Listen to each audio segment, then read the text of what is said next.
Alex Morrison stood in the observation room and looked out at the black space. Kepler Station had been her home for 3 years now. The colony had 12,000 humans living here, working in science and trade. The Galactic Council had told them the outer reaches were safe. They said the big powers did not care about small human settlements. Alex had believed this until today. Marcus Chun walked into the room. He was her second officer and the best tactical commander she had ever worked with. His face was hard. He held a datapad in his hand. Marcus said, "Colonel, we are getting distress signals from the Valeth Farming Collective 2 systems away. The signals are real. They are under attack right now." Alex turned to face him. She knew about the Valeth.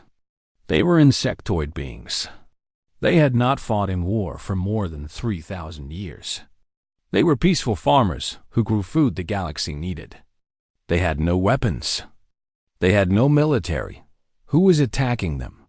Alex asked. "The Krell Dominion," Marcus said. His voice was flat and hard. "The Council says it is a territorial dispute. A diplomatic ship will arrive in 6 weeks. By then, the Valeth colony will be destroyed." Alex felt something shift in her chest. She had been born on Earth. She knew what survival meant. She knew that waiting for someone else to act meant accepting death and destruction that could have been stopped. Humans came from a world that wanted them dead. Every human child learned to act when action was needed. "How many are in danger?" Alex asked. 40,000 beings. Men, women, and children. The signals show weapons hitting buildings where families live, Marcus said. Alex did not hesitate. She made the decision in the space between one heartbeat and the next. This decision would change everything. It would change her career. It would change humanity's place in the galaxy. But she was human, and humans did not let innocent beings die when they could stop it. "Activate the fleet," Alex commanded. "Prepare every military ship. We move now." Marcus did not show surprise. He had known what her answer would be. "The Krell Dominion has 3 command ships and 6 fighter squadrons. We have 5 heavy cruisers and 8 destroyers. Our numbers are bad, Colonel." "I do not care about the numbers," Alex said. "I care about whether we can stop them from killing 40,000 beings." "The answer is yes. We can stop them." "So we will." Marcus left the room to give the orders. Alex stayed and looked out at the stars. The galaxy thought humans were weak. The older powers thought humanity was new and unimportant. The Council had barely granted them a settlement in the outer reaches. Everyone believed humanity would stay quiet and obey the rules, but they did not understand what humans were. They did not know that humans had fought to live on a world where everything tried to kill them. They did not know that humans had built their entire existence around protecting the young, the weak, and the innocent. The old galactic powers had forgotten these things. They had become soft. They made decisions based on law and profit and caution. Humans were different. Humans had learned to survive. Humans had learned to act. In the command center, officers began to move. Ships received orders to prepare weapons. Engineers checked engines that had never been pushed to full power in combat. Soldiers put on their combat suits. They did not question the order. They were human. They understood that some things were worth fighting for. The Valeth colony was 3 hours away at full speed. 3 hours during which the Krell would continue to attack. 3 hours during which more buildings would burn and more families would die. The Terran fleet pushed forward at maximum velocity. Captain Lauren Hayes stood in the command center of the Toronto, the largest human warship in the fleet. She watched the tactical displays. The Toronto was a heavy cruiser designed for exploration and defense. It had never been made for this kind of aggressive combat. But Lauren had been born in the Canadian Arctic. She knew what it meant to survive in a harsh place. She knew what it meant to act when action was needed. Status report, Lauren said. Her weapons officer, named David, looked up from his station. All weapons are armed and ready. We are moving at maximum combat speed. We will reach the Valeth colony in 170 minutes. The Crow? Lauren asked. Still attacking the colony. They do not know we are coming. Their sensor range is not as good as ours. They will not see us until we are very close, David said. Lauren nodded. Humans had an advantage here. The Krell believed they were the strongest power in this region. They believed no one would be crazy enough to attack them. They did not expect the young species to stand up and fight. The fleet moved through space like a knife. Every ship had its guns ready. Every crew member knew they might not survive what was coming. But they moved forward anyway. This was what humans did. They moved forward into danger to protect others. Back on Kepler Station, Emma Rodriguez received updates about the fleet's position. Emma was the governor of the Terran colony, the person responsible for 12,000 human lives. She understood what Alex Morrison had decided to do. She understood that this choice could bring war to their doorstep. It could bring destruction to the colony. But she also understood that you could not call yourself human if you did nothing when you could act. Emma thought of her own children who lived on the station. She thought of all the children in the colony. She thought of the 40,000 Valeth children who were in danger right now. There was no choice, really. There had never been a choice. The fleet reached the Valeth colony system, just as the Krell were beginning their final assault on the main city. The Valeth had tried to fight back with their limited weapons, but they were designed for protection from pirates and natural disasters, not for warfare against a military power. The Terran ships entered the system with their weapons already firing. The first volley of kinetic rounds hit the Krell command ship with tremendous force. The Krell ships did not react with fear. They reacted with confidence. They did not believe these humans could hurt them. This was the moment that changed everything. This was the moment when the galaxy learned what humans truly were. Alex Morrison watched the battle begin. She felt no fear. She felt only the cold certainty of someone who had made a decision and would follow through no matter what came next. 40,000 innocent beings were down on that planet. Her people would protect them. This was not a negotiation. This was not a question. This was simply what humans did. The battle began in the cold darkness of space, and nothing in the galaxy would ever be the same again. The battle did not go the way the Krell expected. They had fought smaller wars against species with less technology and less training. They had taken territory from weak civilizations. They believed strength meant victory. They believed bigger weapons meant winning. But they did not understand humans. The Toronto fired again. The railguns sent out kinetic rounds at tremendous speed. These rounds did not need fancy technology. They were simple, direct, and devastating. The Krell command ship took the impacts across its shields. The Krell commander expected his shields to hold. But humans had learned long ago that sometimes the simplest solutions were the most effective. Captain Lauren Hayes watched the tactical display. The Krell had 3 big ships and 6 smaller fighter squadrons. The human fleet had 5 heavy cruisers and 8 destroyers. On paper, the Krell should have won. But papers did not fight wars. People fought wars. And humans had something the Krell did not expect. Lauren gave the next order. All destroyers, focus on the Krell fighters. Do not let them reach the colony. Cruisers, continue bombardment of the command ship. I want it disabled, not destroyed. Her officers moved without hesitation. They did not question the plan. They did not doubt the outcome. This was different from how the Krell military worked. The Krell military followed orders. The human military understood orders. Humans knew when they had to improvise, when they had to adapt, when they had to do something unexpected. The destroyers moved to intercept the Krell fighters. The fighters were fast and maneuverable, designed for precision strikes against enemies in space. But the destroyers had pilots who had trained for years. These pilots had learned to fly in Earth's atmosphere, where the physics were brutal and unforgiving. A mistake in an aircraft over Earth meant death.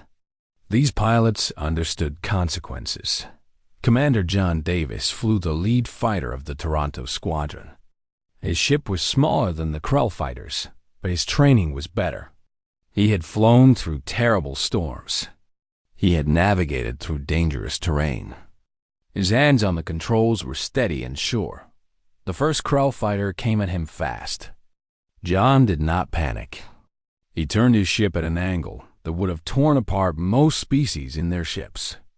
But humans had built ships that could handle aggressive maneuvers. Humans had expected to fly this way. The Krell fighter could not follow the turn. It passed over John's ship and found 3 more human fighters waiting for it. One by one, the Krell fighters fell. Not because the humans had better weapons, but because the humans understood how to fight. They understood tactics. They understood that victory came from knowing your enemy and being willing to do what the enemy did not expect. In the command center of the Toronto, Lauren watched the destruction of the Krell formation. The Krell had sent their fighters to hit the colony and take out human ships. But the human fighters cut them down. 4 Krell fighters fell in the first engagement. Then 3 more. Then the rest turned and tried to retreat. "Do not let them go," Lauren commanded.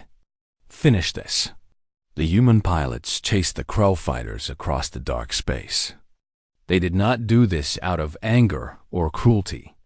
They did it because the Krell were trying to kill innocent beings on the planet below. They did it because this was their job. And humans were very good at their jobs when the job mattered. Below on the planet, the Valeth saw what was happening. The Krell attack had been relentless. The Krell soldiers had been landing on the surface, destroying buildings and herding the Valeth toward containment zones. But then the fire from space had stopped. The Krell fighters had disappeared, and the Krell landing soldiers had received orders to retreat back to their ships. The Valeth did not understand what had happened. They only knew that the fire had stopped. They only knew that the strange humans from the Terran colony had come and pushed back the attack on the Toronto. The second phase of the battle began. The 2 remaining Krell command ships tried to destroy the Terran fleet before the humans could do more damage. But the Krell did not understand how humans fought in space.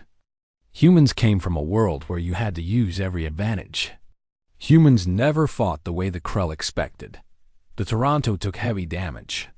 One whole section was hit and lost all power.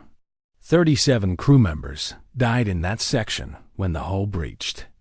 But the ship did not stop fighting. It kept firing. It kept moving.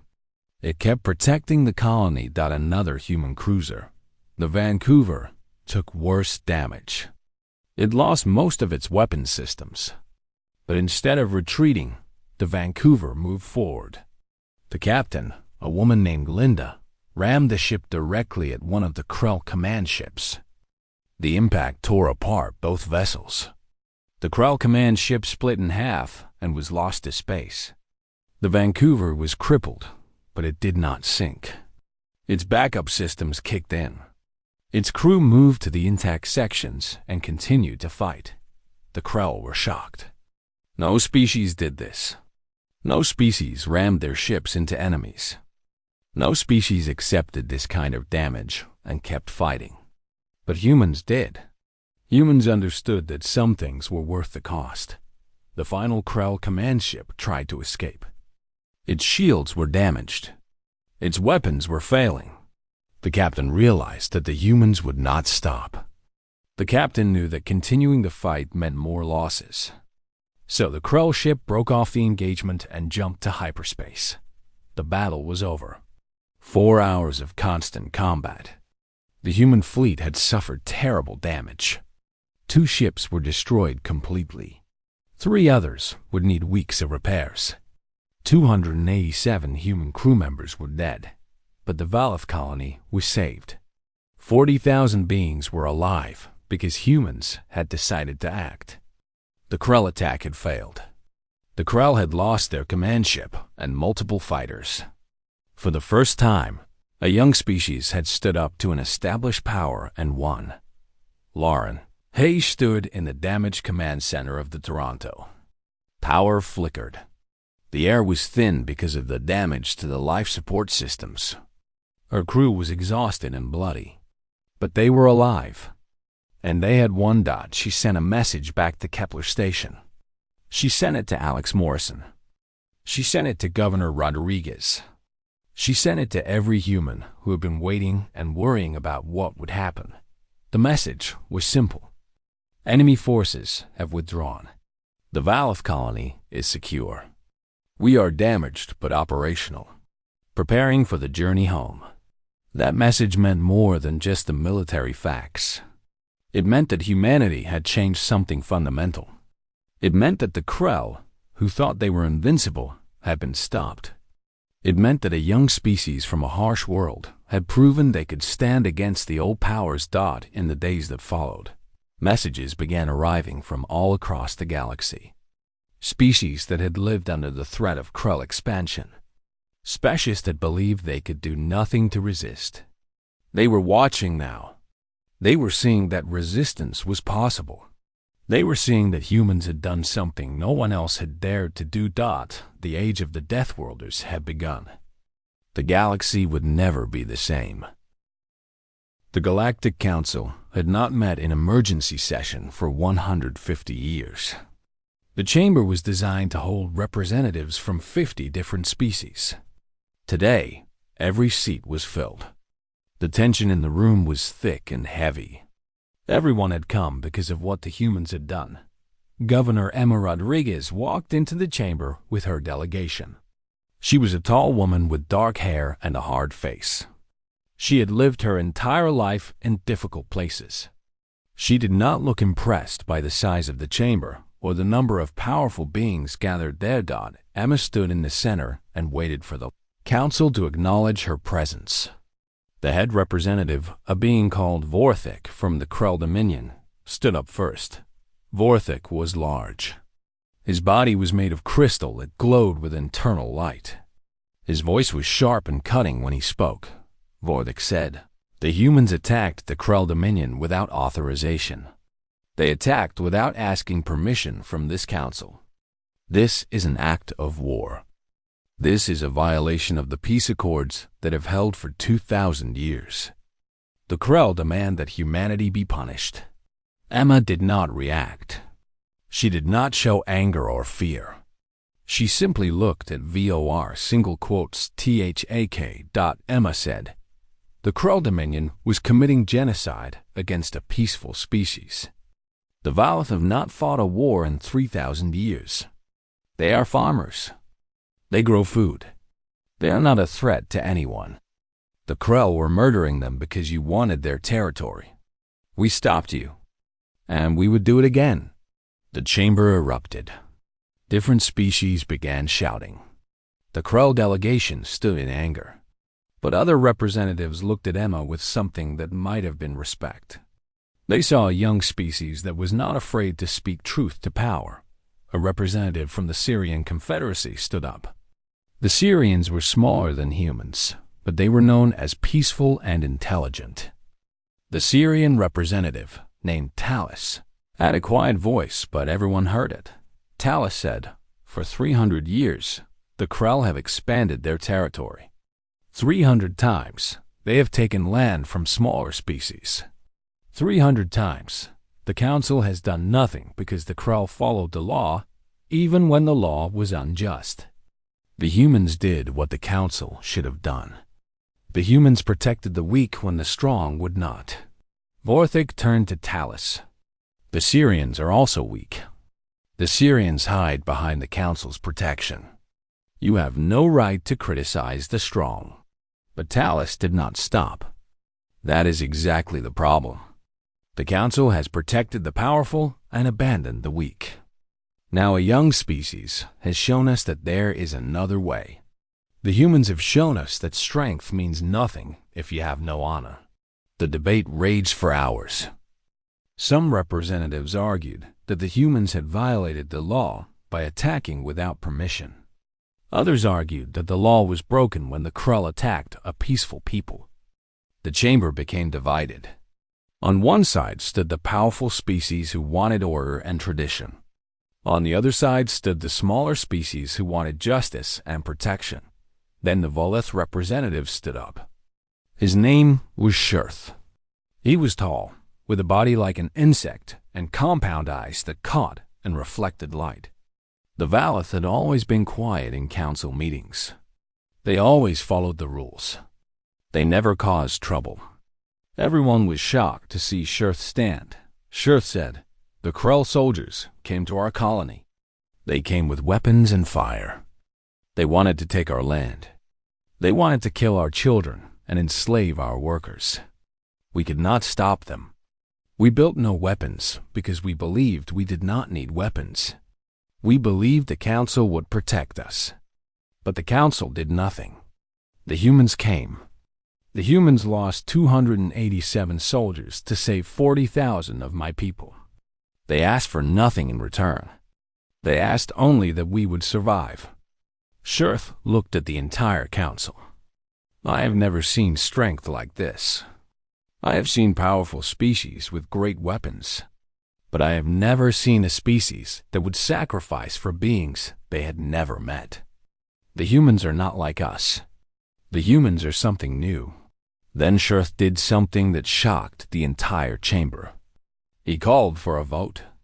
It was a formal vote under council law. He called for humanity to be granted full membership in the Galactic Council. The law said that a full member could only be a civilization with advanced technology, peaceful history, and acceptance from existing members. Humanity had none of these things except the technology. Humans were young. Humans were new. Humans came from a harsh world that had taught them to fight. But the vote was held anyway. The Krull voted no. 2 other major powers voted no. But 7 smaller species voted yes. The Syrians voted yes. The Valith voted yes. Species that had lived in fear of the Krull voted yes. The final count was 10 yes votes and 4 no votes, with 2 abstentions from species that did not want to anger the Krull. Emma Rodriguez had just made humanity a full member of the Galactic Council. Vorthik stood up. His crystal body glowed with anger. "This is a mistake. The humans will bring chaos to the galaxy. They will use their strength to dominate others. You will regret this decision." But Emma simply shook her head. "No, we will bring something different. We will bring the idea that power should be used to protect the weak, not to prey on them. We will bring the idea that honor matters more than victory." Anna left the chamber with her delegation. The council remained in session for hours after she left. They debated what had just happened. They debated what it meant for the future of the galaxy. Back on Kepler Station, humans received the news. The council had voted to accept humanity as a full member. It meant that humans now had a voice in galactic affairs. It meant that humans had the right to vote on policies that affected all species. It meant that humanity had jumped from being a minor colony to being a major power in just a few hours. Colonel Alex Morrison stood in the observation room again. She looked out at the same black space she had been watching when Marcus had come in with news of the Volith attack. So much had changed in 1 week that Marcus walked in, just like he had before. But this time, he was carrying news of a different kind. This time, he carried news of a future that no one could have predicted. Marcus said, "Colonel, the council has accepted us. We are full members now. And there are already messages coming in from 12 other small species. They are asking if we will form an alliance with them. They are asking if we will be their protection." Alex looked out at the stars. She knew that answering yes to that question would change everything. It would mean that humans would become protectors for species across the galaxy. It would mean that the peaceful role they had planned would be gone forever. It would mean that humans would carry the burden of being the strong that the weak could depend on. But that was what humans had always done. Humans had always protected those who could not protect themselves. It was in their nature. It was in their bones. It was what had made them human. Alex turned to Marcus and smiled. Tell them yes. Tell them we will protect them. Tell them that is what humans do. The galaxy had changed, and humanity had changed it. 6 months after the battle, the Strategic Planning Center on Kepler Station looked like a war room. Maps covered the walls. Intelligence reports filled the tables. Colonel Alex Morrison had stopped sleeping regular hours. She was awake when officers needed her. She was awake when decisions had to be made. The messages had never stopped coming. First it was the Syrians asking for military support. Then the Veleth asking for trade agreements and security guarantees. Then came the Shevor technocracy, the ancient species that had always claimed neutrality, asking if humans would be interested in technology exchanges. But the real messages were the ones from the small species. There were dozens of them. Species that lived in fear of the Krell or other aggressive powers. Species that had no military. Species that had watched humanity stand up to the Krell and realized that resistance was possible. All of them wanted protection. All of them wanted to know if humanity would stand for them the way humanity had stood for the Veilth. Captain Marcus Chun brought in the latest casualty report from the Toronto. The ship was still being repaired. Over 147 crew members had died in the battle. Their families were grieving. Some had decided to leave the colony and go back to Earth. The cost of standing up had been real. Marcus said, "We are getting requests from every direction. The Krell are not attacking again, but we know they will. They are building ships. They are recruiting mercenary forces. The Krell want revenge." Alex looked at the reports. She understood what was happening. The galaxy was dividing. On one side stood the old powers that wanted to keep the system as it was. The Krell Dominion, the major species that had benefited from the old way of doing things. On the other side stood the young species and the weak species that wanted change, and humanity was in the middle, deciding which direction the galaxy would move. Alex said to Marcus, "What do you think we should do?" Marcus did not hesitate. "We made a promise when we stopped the Krell from killing the Valeth. We promised that we would protect the innocent. We can't take that back now just because it is hard." Alex nodded. She had known Marcus would say that. She had known he would understand. Because Marcus was human, and humans understood that promises mattered. The strategic decision was made. Humanity would build alliances with the smaller species. Humanity would create a defensive network that would protect these worlds from predatory powers. It would be a formal alliance with laws and agreements and responsibilities. Over the next 3 months, the Alliance of Protected Worlds was formed. It started with the Valeth and the Syrians. Then, the Shevor technocracy joined, though they claimed it was only for trade purposes.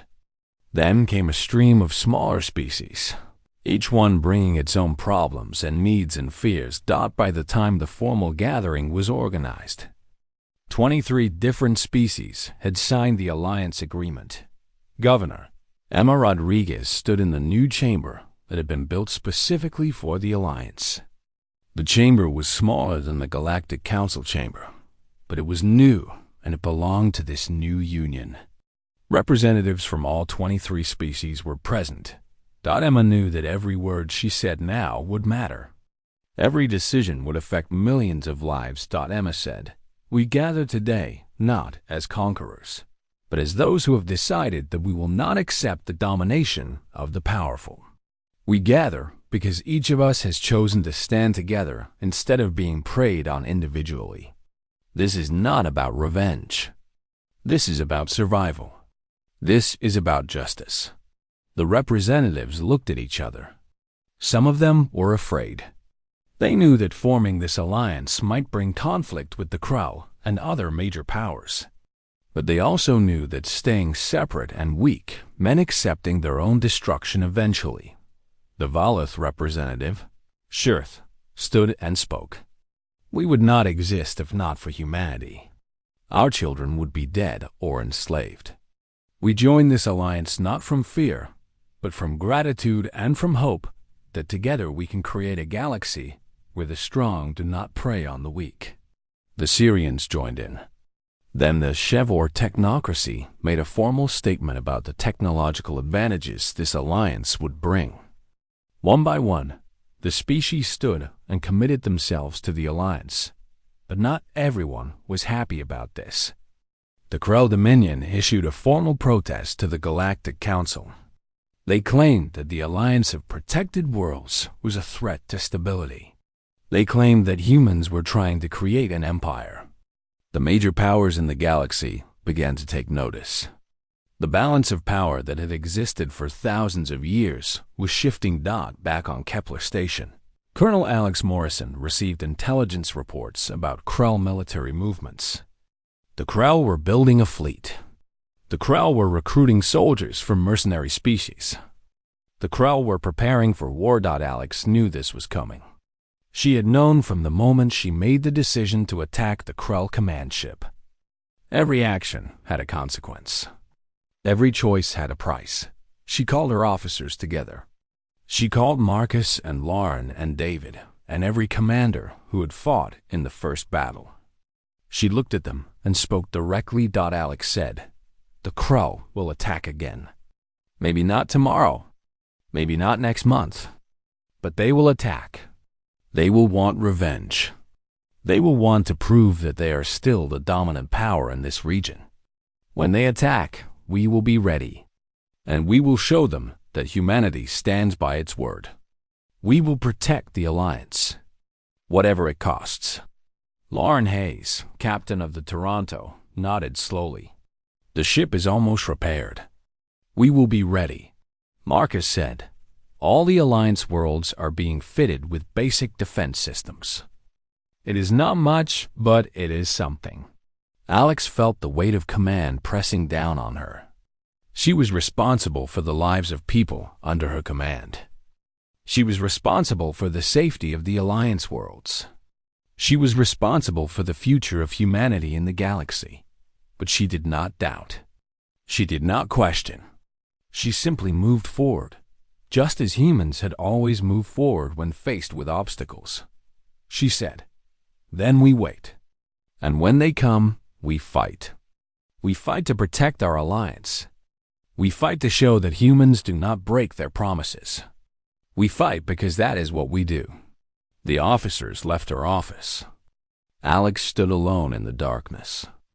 Outside the window, she could see the lights of the colony. She could see the humans working and living and preparing for what was coming. The galaxy was not safe anymore, but it had never really been safe.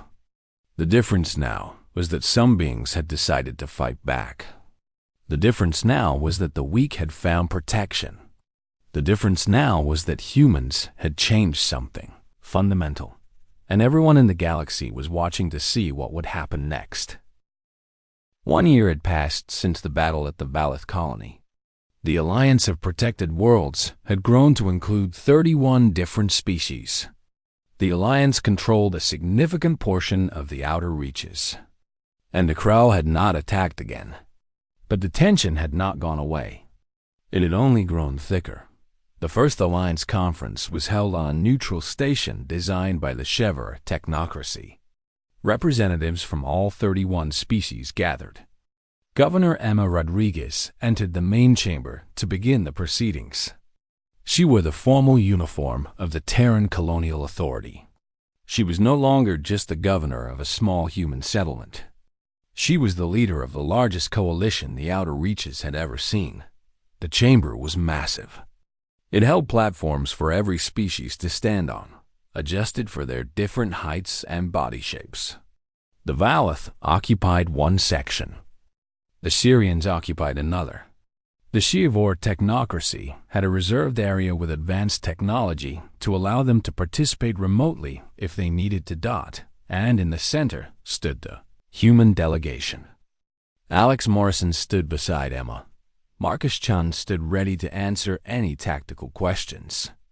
The officers who had fought in the first battle stood as witnesses to what humans could do. Emma looked at all the gathered representatives and began to speak. Her voice was clear and direct, without any soft words. Emma said, "We gather here today because we made a choice. We chose not to accept that the strong would prey on the weak forever. We chose not to accept that peace meant the silence of the oppressed. We chose to stand together." She paused. The chamber was completely silent. Emma continued, "I want to be clear about something. This alliance is not an empire. We are not here to conquer other worlds. We are not here to take resources or territory. We are here because we have agreed on one simple principle. We will not stand by while the powerful destroy the weak." Vorthak, the Krell representative, had been waiting for this moment. He stood up immediately, his crystal body glowing with rage. Vorthak said, "This is an empire. You are just calling it something else. The humans have created a military power that threatens all of us. The Krell Dominion demands that the Galactic Council dissolve this alliance. This organization threatens the stability of the galaxy." But Emma simply looked at him. She did not look angry. She did not look afraid. She looked like someone who had already made their decision long ago and was simply following through. Emma said, "The Krell Dominion threatens stability. The Krell Dominion expands by force and takes what belongs to others. The Krell Dominion kills because you can. This alliance exists because we have decided that we'll stop. If you do not like that, you are welcome to leave this region of space." The Krell representative began to argue, but the Valeth representative, Shurth, stood up. His compound eyes fixed on Vorthik. Shurth said, "I lost 15,000 of my people in the Krell attack. 15,000 beings, many of them children. The humans prevented even greater loss. If you call that an empire, then I welcome empires that save innocent lives. I support the Alliance of Protected Worlds, and I call on all other council members to support it as well." The Syrian representative stood also. "The Syrian Confederacy stands with the Alliance. We have known peace under their protection. We have seen our citizens live without fear of conquest. We believe this is the correct path forward." One by one, representatives stood and declared their support for the Alliance. Not all of them did. Some species remained neutral. Some abstained from voting. But the declaration was clear. The Alliance had the support of the majority of species in the region. The Galactic Council issued a statement 6 months later. They acknowledged the Alliance of Protected Worlds as a legitimate political and military organization. They would not dissolve it. They would not prevent its existence. But they also made clear that they would hold the Alliance responsible if it violated the laws and principles of galactic society. Emma Rodriguez received the message and simply nodded. This was acceptable. Humanity did not need the Galactic Council's permission to do what was right. But it was good to have their acknowledgement that the Alliance was legitimate. The years that followed saw a transformation in the outer reaches. Species that had lived in fear for generations began to build openly. They expanded their colonies. They developed their industries. They sent their children to school knowing that they were safe. Trade flourished because merchants no longer had to travel in fear of being attacked and robbed. Small powers could negotiate with large powers as equals now because they had allies who would stand with them. The Krell Dominion did not fade away. They continued to exist, but their expansion stopped. Other major powers in the galaxy watched carefully. Some of them began to form their own alliances, copying the model that humanity had created. The structure of galactic power was changing. Alex Morrison and Marcus Chen stood on the observation deck of Kepler Station. The station had been rebuilt and expanded. There were now docking facilities for ships from all the Alliance species. There were markets where alien traders bought and sold goods. There were schools where young beings from different species studied together. The Toronto was in dock, fully repaired and upgraded. The ship that had been damaged so badly in the first battle was now the flagship of the Alliance Force. Other ships had been built. The Alliance military was growing, but that was not what captured Alex's attention as she stood looking out at the stars. What captured her attention was the knowledge that those stars were different now. The galaxy was different. The possibility had changed.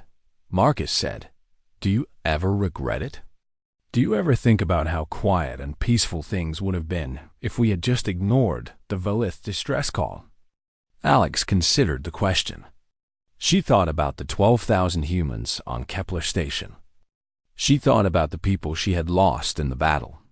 She thought about the cost, but she also thought about the 40,000 Velith who were alive because humans had acted.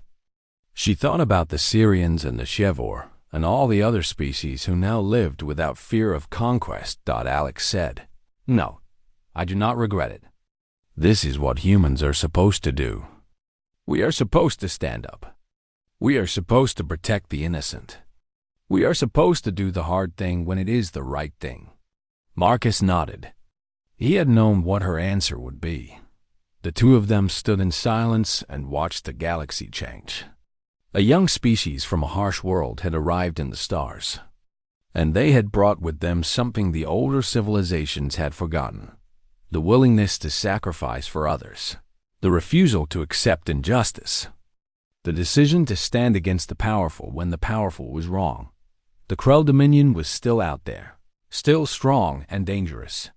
The major galactic powers were still powerful. The galaxy was still a difficult place to live, but it was different now. It was more just. It was more fair. And it was different because humans had decided that they would make it different.